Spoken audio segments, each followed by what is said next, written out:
Welcome to Vivaan study.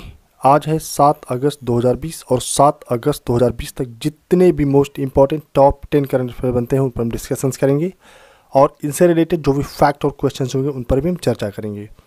तो दोस्तों, video को शुरू से लेकर लास्ट तक ध्यान से देखिएगा। अगर वीडियो आपको अच्छी लगती है, कंटेंट हेल्पफुल लगता है तो चैनल को जरूर सब्सक्राइब कर लें, साथ ही साथ बेल नोटिफिकेशन प्रेस कर लें ताकि जैसे हमारे पास से डेली करंट अफेयर्स की वीडियो अपलोड हुआ करे उसकी लेटेस्ट नोटिफिकेशन और अपडेट सबसे पहले आप तक पहुंचे।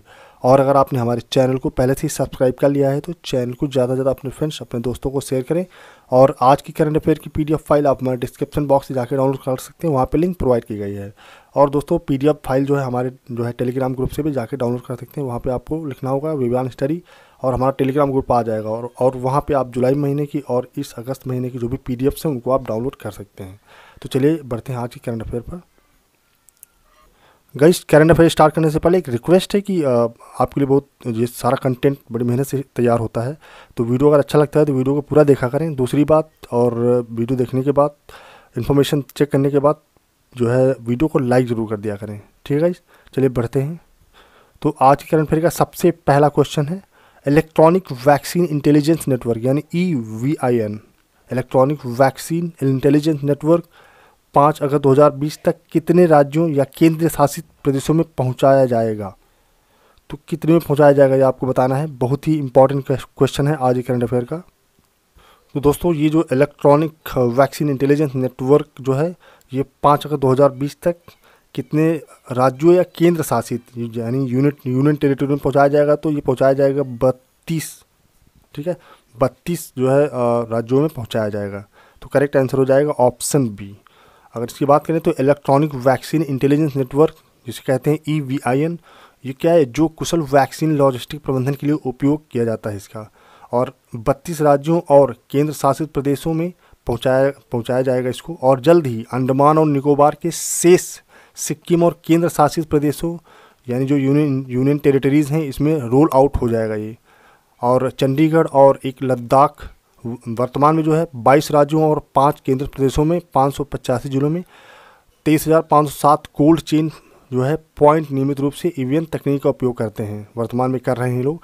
और भारत में टीकाकरण आपूर्ति श्रृंखला प्रणालियों को मजबूत करने के उद्देश्य से EVIN को राष्ट्रीय स्वास्थ्य मिशन के तहत स्वास्थ्य और परिवार कल्याण मंत्रालय द्वारा इसको लागू किया जा रहा है।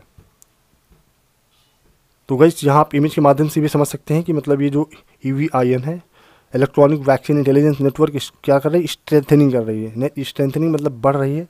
और क्या करती है? इम्यूनाइजेशन सप्लाई चेन, ठीक है। और कितने स्टेट में? 32 स्टेट्स में अभी होने वाला है, ठीक है। तो इसको याद रखेंगे, बहुत इंपॉर्टेंट है। चलिए बढ़ते हैं नेक्स्ट क्वेश्चन पर। नेक्स्ट क्वेश्चन गाइस, ये भी बहुत इंपॉर्टेंट क्वेश्चन है। किस राज्य ने भारत का पहला हिम तेंदुआ संरक्षण केंद्र विकसित करने की योजना बनाई है? तो इसका करेक्ट आंसर हो जाएगा गाइस ऑप्शन सी, उत्तराखंड। तो भारत का जो है पहला हिम तेंदुआ संरक्षण केंद्र उत्तरकाशी जिले के भैरव घाटी पुल के पास लंका में स्थापित किया जाना है, जिसकी योजना अभी यहाँ के राज्य ने बनाई है। और गाइस, जो उत्तराखंड के केंद्रीय मंत्री जो हैं त्रिवेंद्र सिंह रावत ने राज्य के वन मंत्री हरक सिंह रावत और अन्य अधिकारियों के साथ बैठक की अध्यक्षता की, यानी इन लोगों ने बैठक की साथ में। और संरक्षण केंद्र का जो उत्तराखंड वन विभाग द्वारा संयुक्त राष्ट्र विकास कार्यक्रम के साथ अपनी 6 साल की लंबी परियोजना के तहत जीविकोपार्जन, संरक्षण, टिकाऊ उपयोग और उच्च श्रेणी के हिमालयी पारिस्थितिकी तंत्र यानी सिक्योर हिमालय की बहाली के हिस्से के रूप में बनाया जाएगा। तो बहुत ही इंपॉर्टेंट क्वेश्चन। यहाँ आप इमेज के माध्यम से भी देख सकते हैं कि India's first snow leopard conservation centre कहाँ खोला जा रहा है? To come up in Uttarakhand, ये हो जाएगा इस। तो बहुत इंपॉर्टेंट क्वेश्चन, इसका करेक्ट आंसर होगा उत्तराखंड। तो उत्तराखंड में ये स्टार्ट किया जा रहा है, ठीक है। चलिए बढ़ते हैं नेक्स्ट क्वेश्चन पर। नेक्स्ट क्वेश्चन गाइस, उत्तर रेलवे की पहली व्यापार माला एक्सप्रेस ट्रेन दिल्ली से किस राज्य तक चलेगी? तो बताना है दोस्तों कि किस राज्य तक चलेगी। तो इसका करेक्ट आंसर हो जाएगा ऑप्शन डी, जो उत्तर रेलवे की पहली व्यापार माला एक्सप्रेस है। व्यापार माला एक्सप्रेस ये कहाँ तक चलेगी? जो है दिल्ली से त्रिपुरा तक ये यात्रा करेगी, चलेगी, ठीक है। तो उत्तर रेलवे ने त्रिपुरा में जरानिया के लिए दिल्ली के किशनगंज से अपनी पहली व्यापार माला एक्सप्रेस ट्रेन चलाई है। और यह छोटे व्यापारियों को कम समय में अपने कार्गो स्थानांतरित करने में मदद करेगा, जिसमें लागत कम आएगी, यानी लागत प्रभावी होगा, सुविधाजनक होगा और पर्यावरण के अनुकूल परिवहन का साधन होगा। और ट्रेन में 46 वैगन हैं। और ये जो ट्रेन है यह एक एक्सप्रेस सेवा है जहाँ जो क्या करेगी, मतलब स्टॉक कम समय में अपने गंतव्य तक पहुँचाया जाएगा इसके माध्यम से।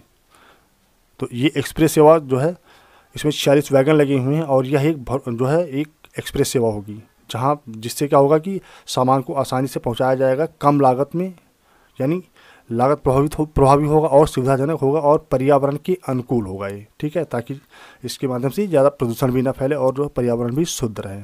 और यहाँ बात हो रही है त्रिपुरा की, क्योंकि ये दिल्ली से त्रिपुरा तक चलाई जाएगी। तो गाइस अगर हम पर्टिकुलरली त्रिपुरा की बात करें तो कैपिटल क्या है, अगरतला। चीफ मिनिस्टर कौन है त्रिपुरा के, बिप्लब कुमार देव। गवर्नर कौन है, रमेश बैस। और ये यूनियन टेरिटरी कब बनाई गई थी, तो ये जब भारत पे पार्टीशन हुआ था इंडिया में, तो पार्टीशन के बाद इसको यूनियन टेरिटरी बनाया गया था 1 नवंबर 1956 को।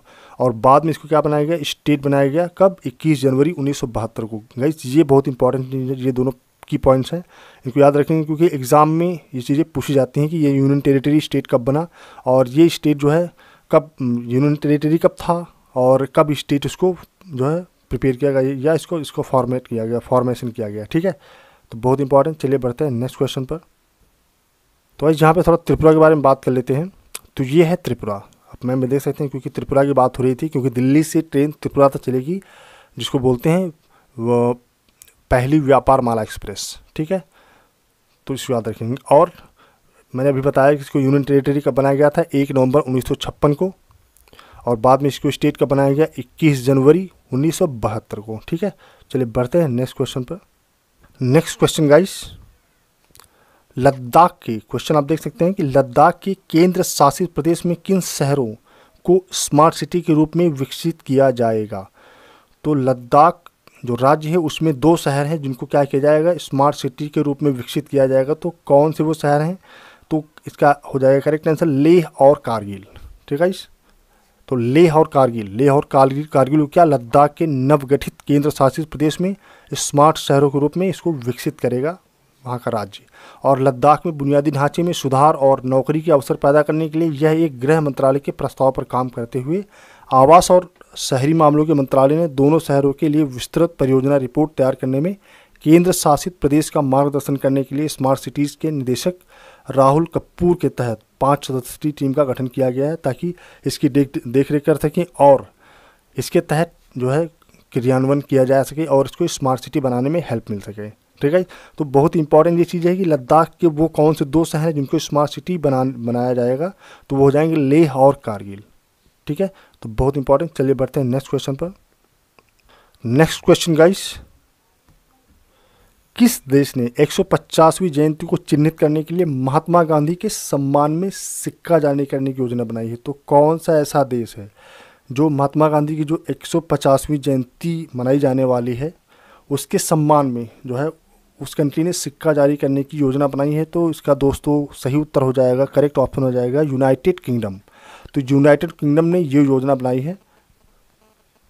और अगर हम यहाँ पे बात करते हैं यूनाइटेड किंगडम की, तो यहाँ पे अगर मैप में आप देखेंगे तो यूनाइटेड किंगडम ये यहाँ पे है। और यूनाइटेड किंगडम की कैपिटल क्या है, इसकी कैपिटल लंदन। और मोनार्च यानी यहाँ की महारानी कौन है, एलिजाबेथ सेकेंड। और प्राइम मिनिस्टर कौन है, बोरिस जॉनसन। और करेंसी यहाँ क्या चलती है दोस्तों, करेंसी चलती है पाउंड स्टर्लिंग यहाँ की करेंसी है।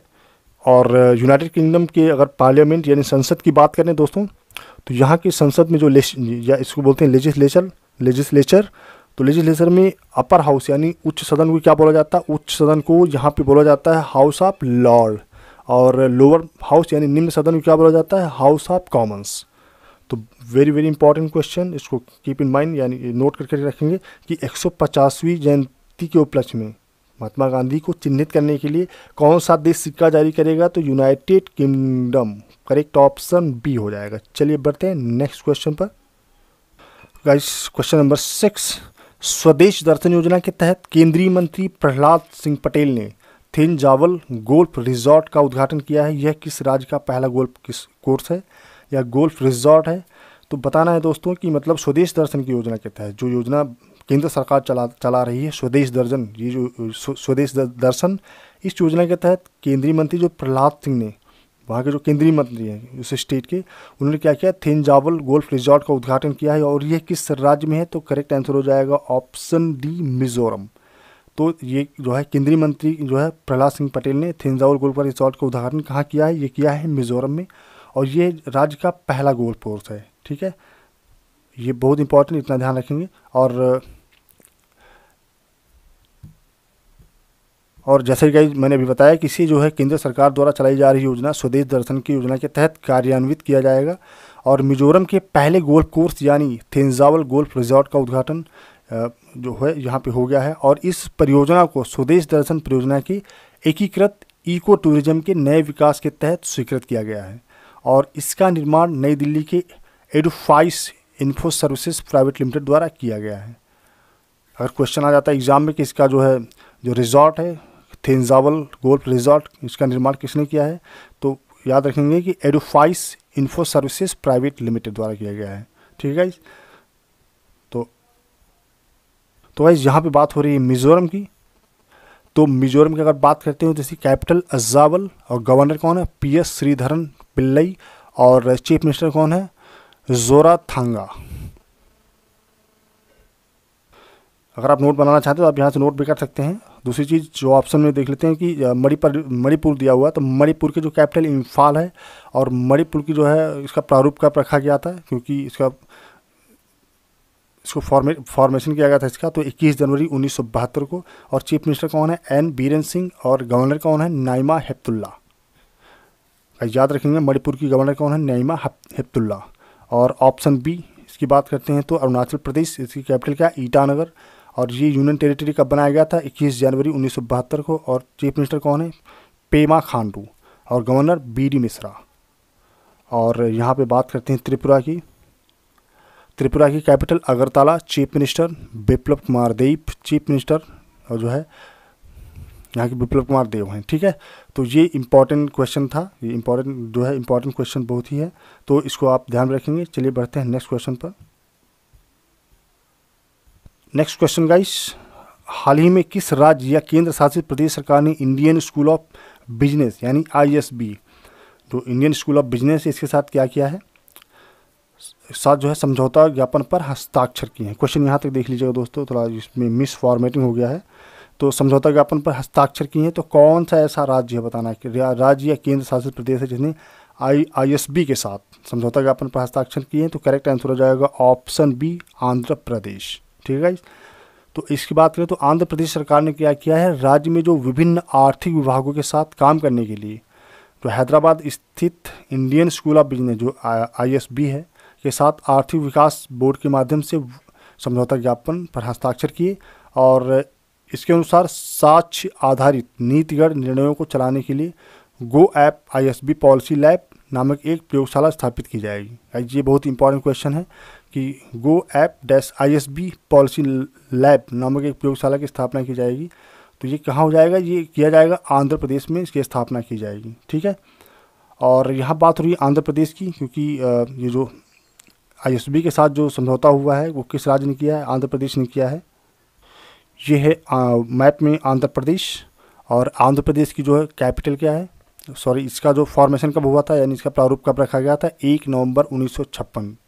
और गाइस यहाँ पे एक और इम्पॉर्टेंट क्वेश्चन आता है जो मैं हर बार बताता हूँ, रिविजन करते हैं आप लोग भी, कि भाषा के आधार पर कौन सा ऐसा राज्य है जिसका गठन किया गया था। तो भाषा के आधार पर सबसे पहला राज्य जो गठन किया गया था वो था आंध्र प्रदेश। ठीक है, बहुत इंपॉर्टेंट क्वेश्चन है। और इसकी कैपिटल क्या है, अमरावती है जो एग्जीक्यूटिव कैपिटल है, और हैदराबाद भी इसकी कैपिटल है। और गवर्नर कौन है इसके, विश्वभूषण हरिचंदन, और चीफ मिनिस्टर यहाँ के कौन है, YS जगनमोहन रेड्डी। ठीक है, वेरी वेरी इंपॉर्टेंट। क्योंकि ये समझौता आंध्र प्रदेश ने किसके साथ किया गया है, ISB के साथ। तो ISB की स्थापना कब की गई थी, 2001 में, और इसके फाउंडर यानी संस्थापक कौन है, रजत गुप्ता और अनिल कुमार। और इस जो यूनिवर्सिटी है, जो इंस्टीट्यूट है, इसकी डीन कौन है वर्तमान में, इसको तो इसके डीन कौन है, राजेंद्र श्रीवास्तव। ठीक है, चलिए बढ़ते हैं नेक्स्ट क्वेश्चन पर। नेक्स्ट क्वेश्चन, किस संस्थान ने नवजात शिशुओं के यानी बेबीज जो होती हैं अर्ली बॉर्न बेबीज उन क्या है उनको बिलीरुबिन स्तर की जो किस संस्थान ने क्या किया है, किस संस्थान ने नवजात शिशुओं की बिलीरुबिन स्तर की गैर इनोवेटिव स्क्रीनिंग के लिए एजोनियो नामक एक बिना स्पर्श और दर्द रहित उपकरण विकसित किया है, यानी एक डिवाइस विकसित किया है जिसका नाम है एजोनियो। ठीक है, तो किस संस्थान ने इसको डेवलप किया है, जो शिशुओं के बिलीरुबिन स्तर की गैर इन्वेसिव स्क्रीनिंग के लिए जो जांच की जाएगी, तो जो एजेओ नियो नाम का एक बिना स्पर्श और दर्द रहित उपकरण विकसित किया है। तो करेक्ट आंसर हो जाएगा option A, SN. Bose national centre for basic sciences. तो इसने क्या किया है, एजोनियो नाम का एक बिना स्पर्श और दर्द रहित उपकरण विकसित किया है या डिवाइस विकसित किया है। तो गाइस पहले तो हम बात कर लेते हैं यहाँ पे बिलीरुबिन की, जो टर्म यहाँ दिया हुआ है कि बिलीरुबिन क्या है। तो बिलीरुबिन सामान्य अल्प रक्त कण रंजक है, उपचयक एक विश्लेषित उत्पादक है और अल्प रक्त कण रंजक हीमोग्लोबिन में पाया जाता है, जो लाल रक्त कोशिकाओं का एक प्रमुख घटक होता है। तो ये ब्लड में जो रक्त कणिकाएँ होती हैं उसमें पाया जाता है बिलीरुबिन। ठीक है, तो बिलीरुबिन जो है, जो बच्चों में नवजात शिशु जो होते हैं उसमें चेकिंग करने के लिए, इसको चेक करने के लिए गैर इन्वेसिव स्क्रीनिंग के लिए एजो नामक एक बिना स्पर्श और दर्द रहित डिवाइस विकसित किया गया है, जिससे कि अगर चेक किया जाए तो उसको बच्चों को दिक्कत ना हो, दर्द ना हो और बच्चों को छूना भी ना पड़े। तो एजीओ नियो नाम का एक डिवाइस विकसित किया गया है। तो उसको कहाँ किया गया था, SN. Bose national centre for basic sciences. ठीक है, और ये जो इसका बात करें तो बिलीरुबिन की जाँच हुई जो है एजियो नियो उपकरण एस.एन. बोस में, मैंने बताया कि अभी इसका इजाद किया गया था, इसको विकसित किया गया है। और कोलकाता के वैज्ञानिकों ने नवजात शिशुओं में पीलिया के लक्षणों को लेकर, क्योंकि जो पीलिया होती है जिसे बोलते हैं ज्वाइंडिस, पीलिया को लेकर बिलीरुबिन के स्तर का पता लगाने के लिए एक नई तकनीक इजाद की है, जिसका नाम है, इसका मैंने बताया अभी, एजेओ नियो। तो एजेओ नियो का मेन बेसिक वर्क क्या होगा, ये पीलिया की जांच करेगा। जो पीलिया जो बच्चों में हो जाता है, जो ज्वाइंटिस हो जाता है, तो उसकी जांच करेगा कि, क्योंकि जब पीलिया होता है तो उसमें ब्लड में ज़्यादा प्रॉब्लम होती है, साथ ही साथ लिवर में प्रॉब्लम होती है। तो जो ब्लड में चेकिंग करने के लिए, जिसे बोलते हैं बिलीरुबिन की जाँच, तो बिलीरुबिन की जाँच करने के लिए ये डिवाइस तैयार किया गया है, जिससे कि माध्यम से पता लगेगा बच्चों की पीलिया है कि नहीं है। ठीक है, तो इसको ध्यान रखेंगे। और यहाँ पे बात हो रही है SN. Bose national centre for basic sciences. तो इसकी स्थापना हुई थी 1986 में, और डायरेक्टर कौन है, प्रोफेसर संबित कुमार रे। और लोकेशन क्या है, कहाँ है ये संस्था, मतलब ये इंस्टीट्यूट कहाँ पे है, कोलकाता, वेस्ट बंगाल। चलिए बढ़ते हैं नेक्स्ट क्वेश्चन पर। नेक्स्ट क्वेश्चन, स्वच्छ भारत क्रांति नामक पुस्तक किसने लिखी। दोस्तों बताना है कि स्वच्छ भारत नाम की, जो स्वच्छ भारत क्रांति नामक पुस्तक किसने लिखी है। तो इसको दोस्तों लिखा है, किसने लॉन्च की है, माफ करें, स्वच्छ भारत क्रांति नामक पुस्तक किसने लॉन्च की है। तो गाइस इसको लॉन्च किया है option A Gajendra Singh Shekhawat, option B Smriti Zubin Irani. तो यानी ऑप्शन डी करेक्ट हो जाएगा। इस किताब को लॉन्च किया है, इस बुक को लॉन्च किया है दोनों लोगों ने। तो आंसर हो जाएगा 1 और 2। तो केंद्रीय जल मंत्री गजेंद्र सिंह शेखावत कौन है, वर्तमान में केंद्रीय जल मंत्री हैं, और स्मृति जुबिन ईरानी क्या हैं, जो है महिला और बाल विकास मंत्री हैं। तो इन्होंने क्या नई दिल्ली में स्वच्छ भारत क्रांति पुस्तक लॉन्च की है, जो हिंदी वर्जन में है। और स्वच्छ भारत क्रांति जो अक्टूबर 2019 में जारी की गई थी, और उसका हिंदी अनुवाद किया गया और इसे स्वच्छ भारत क्रांति के रूप में प्रकाशित किया गया है। और इसे पेयजल और स्वच्छता विभाग के सचिव परमेश्वर अय्यर ने संपादित किया है, और मतलब संपादित किया जिसने उसको प्रिपेयर किया है। और गाइज अगर हम स्वच्छ भारत क्रांति की बात करें, तो स्वच्छ भारत क्रांति पुस्तक जो है, ये स्वच्छ भारत मिशन जो चलाया गया था अक्टूबर 2 2014 में, इसके विविध प्रकार के हितधारकों एवं योगदानदाताओं द्वारा 35 निबंधों के जरिए जो है स्वच्छ भारत मिशन की उल्लेखनीय यात्रा दर्शाती है, जिन्होंने इस सामाजिक आंदोलन पर अपना परिप्रेक्ष्य साझा किया। तो जो मोदी जी ने जो 2014 में जो एक अभियान चलाया था अक्टूबर 2 2014 में स्वच्छ भारत मिशन, तो उसमें जिन लोगों ने योगदान दिया था और जिन लोगों ने अपना परिप्रेक्ष्य साझा किया था, तो उन्हीं के लिए जो है ये किताब लॉन्च की गई है। ठीक है, तो इसको परमेश्वर अय्यर ने संपादित किया है और इसको लॉन्च किया है गजेंद्र सिंह शेखावत और स्मृति जुबिन ईरानी। चलिए बढ़ते हैं नेक्स्ट क्वेश्चन पर। नेक्स्ट क्वेश्चन, बायोमेडिकल कचरे को ट्रैक करने के लिए किस संगठन ने कोविड-19 BWM ऐप विकसित किया है। बहुत इंपॉर्टेंट क्वेश्चन गाइज, क्योंकि ये ऐप विकसित किया गया है, तो ऐप से संबंधित क्वेश्चन ज़्यादा आते हैं एग्जाम में, क्योंकि अभी टेक्निकल एज आने वाला है। तो जब भी जितने भी ज़्यादा क्वेश्चन आएंगे वो ऐप और टेक्नोलॉजिकल क्वेश्चन होंगे। तो ये क्वेश्चन इसलिए इम्पॉर्टेंट है। और आज का जो है करंट अफेयर का सबसे लास्ट क्वेश्चन है कि बायोमेडिकल कचरे को ट्रैक करने के लिए किस संगठन ने कोविड-19 BWM ऐप विकसित किया है? तो करेक्ट आंसर हो जाएगा ऑप्शन सी, केंद्रीय प्रदूषण नियंत्रण बोर्ड। तो सेंट्रल पॉपुलेशन कंट्रोल बोर्ड ने इसको क्या किया है, इसको लॉन्च किया है केंद्रीय प्रदूषण नियंत्रण बोर्ड के द्वारा। तो सुप्रीम कोर्ट ने क्या सभी नगर निगमों और राज्य प्रदूषण नियंत्रण बोर्डों के लिए दैनिक आधार पर बायोमेडिकल कचरे को ट्रैक करने के लिए कोविड-19 BWM ऐप का उपयोग करना अनिवार्य कर दिया है, और यह सुनिश्चित किया है कि अपशिष्ट एकत्र किया जाए और परिवहन के माध्यम से और पंजीकृत आम जैविक चिकित्सा अपशिष्ट उपचार सुविधाओं में भेजा जाए। और केंद्रीय प्रदूषण नियंत्रण बोर्ड यानी CPCB द्वारा मई 2020 में नेशनल ग्रीन के निर्देशों के बाद यह ऐप विकसित किया गया है, ताकि जो है कचरे को या बायोमेडिकल कचरे को ट्रैक किया जा सके और उसको व्यवस्थित तरीके से कहीं फेंका जा सके, ताकि बीमारियों को रोकें और वातावरण को शुद्ध बनाया जा सके। ठीक है, तो बहुत इंपॉर्टेंट क्वेश्चन, इसको ध्यान में रखेंगे। तो यहाँ पे गाइस इस क्वेश्चन में इंपॉर्टेंट चीज़ क्या है, इंपॉर्टेंट ये है कि इस ऐप को किसने लॉन्च किया है? तो लॉन्च किया है ऑप्शन सी, केंद्रीय प्रदूषण नियंत्रण बोर्ड। ठीक है, याद रखेंगे, नोट बनाते चलें और उनको नोट्स करते चलें। तो गाइस ये थी आज की करंट अफेयर, और आज की करंट अफेयर से रिलेटेड कोई क्वेरी, कमेंट, सजेशन या एडवाइस आप हमें देना चाहें तो हमारे कमेंट बॉक्स में लिख सकते हैं। और आपकी क्वेरी, कमेंट, सजेशन और एडवाइस से हमें काफ़ी उत्साह मिलता है और वीडियो को और इम्प्रूव करने का मौका मिलता है। तो चलिए मिलते हैं कल की करंट अफेयर में, तब तक के लिए थैंक यू सो मच। जय हिंद।